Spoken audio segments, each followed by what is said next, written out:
నమస్కారం. మనలో చాలామందికి గాఢ నిద్రలో వింత వింత కలలు వస్తుంటాయి. కొన్ని కలలు మనల్ని సంతోషపెడితే మరికొన్ని కలలు నిద్రలేచాక కూడా మనల్ని భయపెడుతుంటాయి. అలాంటి వాటిలో ముఖ్యమైనది తరచుగా చాలామందికి వచ్చే కల పాము. అవును, కలలో పాము కనిపిస్తే చాలు ఉలిక్కిపడి లేస్తాం. అమ్మో, పాము కనిపించింది, నాకేమైనా ఆపద రాబోతుందా, లేక ఇంకేమైనా దోషముందా అని ఆందోళన చెందుతుంటాం. కాని మన పెద్దలు, స్వప్నశాస్త్ర నిపుణులు చెబుతున్న దాని ప్రకారం కలలో పాము కనిపించడమనేది ఎప్పుడూ చెడు కాదు. నిజానికి చాలా సందర్భాల్లో అది ఒక అదృష్టానికి సంకేతం.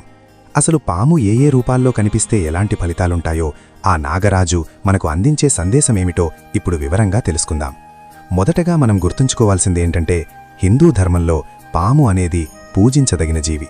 సుబ్రహ్మణ్య స్వామికి ప్రతిరూపం, పరమశివుడికి ఆభరణం, మహావిష్ణువుకి పాన్పు. కాబట్టి కలలో పాము కనిపించగానే భయపడాల్సిన అవసరం లేదు. స్వప్నశాస్త్రం ప్రకారం పాము కలలో కనిపిస్తే మీలో ఉన్న అంతర్గత శక్తి మేల్కొంటుందని, కుండలినీ శక్తి జాగృతమవుతుందని అర్థం. ఒకవేళ మీకు కలలో పాము కరిచినట్లు కనిపిస్తే అందరూ కంగారుపడతారు. కాని ఆశ్చర్యకరమైన విషయమేమిటంటే, ఇది ధనలాభానికి సంకేతమని జ్యోతిష్య పండితులు చెబుతున్నారు.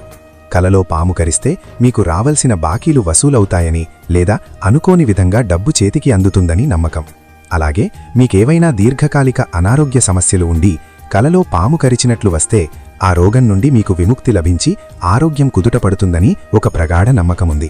విషమనేది మందుగా పనిచేస్తుంది అనే సూత్రం ఇక్కడ వర్తిస్తుందన్నమాట. కాని ఒకవేళ పాము మిమ్మల్ని తరుముతున్నట్లు కలవస్తే మాత్రం కాస్త ఆలోచించాలి. నిజ జీవితంలో మీరు ఏదో ఒక సమస్యను చూసి భయపడుతున్నారని, దాన్ని ఎదుర్కోలేక పారిపోతున్నారని ఈ కల సూచిస్తుంది.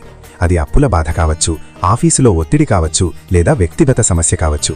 పాము తరుముతోంది అంటే ఇక పారిపోవడం ఆపి ఆ సమస్యను ధైర్యంగా ఎదుర్కోవాల్సిన సమయం ఆసన్నమయ్యిందని ఆ దేవుడు మీకు హెచ్చరిస్తున్నట్లు లెక్క. చాలామందికి కలలో పామును చంపినట్లు కనిపిస్తుంది. ఇది విజయానికి సంకేతం. మీకున్న శత్రువుల మీద లేదా మిమ్మల్ని ఇబ్బంది పెడుతున్న కోర్టు కేసుల వంటి వ్యవహారాల్లో మీరు పైచేయి సాధిస్తారని దీని అర్థం. అడ్డంకులన్నీ తొలగిపోయి విజయం మీ సొంతమవుతుందని చెప్పడానికి ఇది ఒక మంచి శకునం. మరి కలలో తెల్లటి పాము కనిపిస్తే అది సాక్షాత్తు దైవస్వరూపం. తెల్లపాము కనిపిస్తే మీ స్థాయి, కీర్తి ప్రతిష్టలు పెరుగుతాయని, ఆధ్యాత్మికంగా మీరు ఉన్నత స్థితికి వెళ్తారని అర్థం.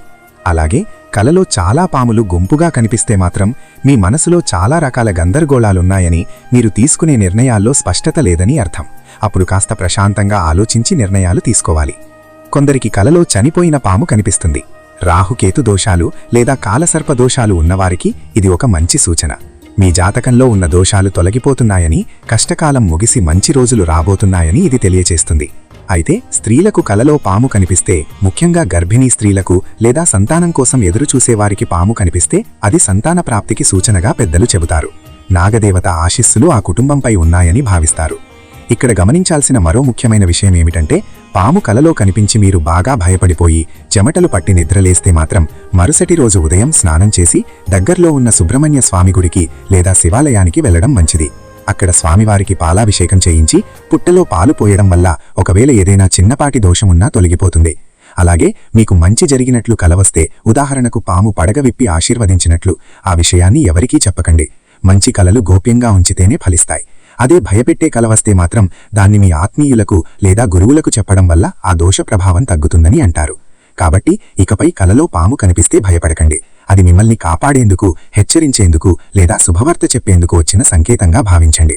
దైవబలం మీ తోడుందని నమ్మి ధైర్యంగా ముందడుగు వేయండి. సకల శుభాలు కలుగుతాయి.